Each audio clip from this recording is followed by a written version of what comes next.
25 anyos nga babae gidunggab patay sa iyang ig-agaw sa Cagayan de Oro City. Sospek nadakpan sab tungod positibo kining gitudlo sa 7 anyos nga lalaking anak sa biktima kinsa bugtong witness sa krimen. Pagpangutang sa sospek, usa sa mga motibo nga ginatutukan sa kapulisan. Ani ang dugang detalye.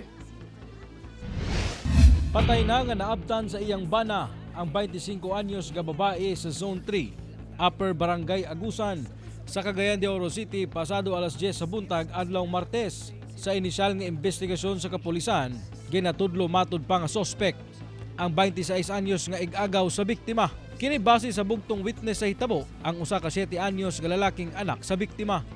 Pangutana manggid ko nako ang mga bata, minor nga anak nga lalaki.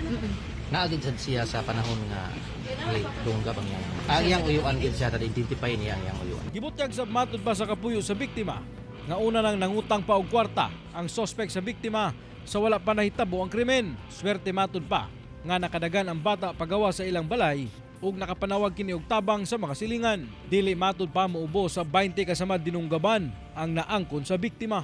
Initial nga istorya tinghulam og kwarta na basin daw og wala gipahulam na suko pero kuan pala na di pa ginamaoy atong focus sa atong investigasyon. Doon na murag medyo mabaw-mabaw pagyapon siyang hinungdan ato pagyapon palawman pang investigasyon di lang ta mo focus niya na paghulam sa kwarta. Ang sospek nahupta na sa kapulisan apan gidalasab sa balay Tambalanan. Human kini adunay nakitang samad sa iyang lawas apan anaa kini sa luwas nga kahimtang.